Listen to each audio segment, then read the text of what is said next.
师傅，有师兄说众生本来是佛，因为无明障碍才成为众生。我们修行的目的就是为了去除这个无明障碍，回归我们的本来面目。这种说法对吗？众生本来是佛，这种说法是不准确的。众生无始以来只能是众生，但是每个众生却都有佛性。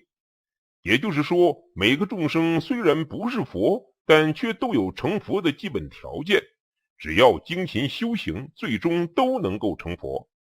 但是每一尊佛都是要经过累劫修行才能证悟的。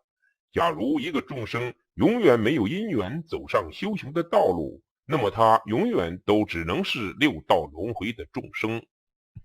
我相信师傅讲的是对的，但有的师兄讲的也有道理，说如果众生本来不是佛，那么再怎么修行也不可能成佛，因为这个本来的佛一念迷失才成为众生。所以成佛的过程就是破除这个迷失，逐步去掉自己妄想分别执着，找回本来面目的过程。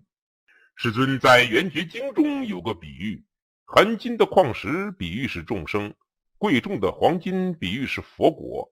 矿石不经冶炼提取，永远都只是一堆石头，但一旦成为贵重的黄金，则永远都不会再回到矿石的状态。众生也是这样，不修行的众生永远也只能是众生，但是一旦修行成佛，则永远不会再迷失成为众生。所以如果说众生本来是佛，是因为一念迷失而成为众生的观点是不准确的。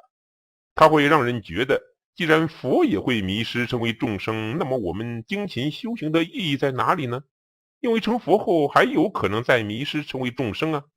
再者，如果众生本来是佛，那就不需要再学佛了，反正我本来就是佛啊，早晚都会成佛的，因此我也没有必要那么辛苦的去修行了。师傅说的对，是不是可以这样比喻，一个国家的公民只要年龄、出生、信仰等条件符合要求，都有可能成为元首。但如果你不努力奋斗，不经过磨练，不参加竞选，那么你永远也不可能成为元首。也就是说，你虽然有成为元首的基础条件，但你却不能说自己本来就是元首。就是这个道理。世尊在菩提树下证悟的时候曾经说过，一切众生皆有如来智慧德相，只因妄想分别执着而不能证得。这个智慧德相即是佛性，是每个众生得以成佛的基本条件。但是如果你不走上修行的道路，你永远都只是一个在六道轮回的凡夫，永远也不可能成佛。我明白了，谢谢师傅。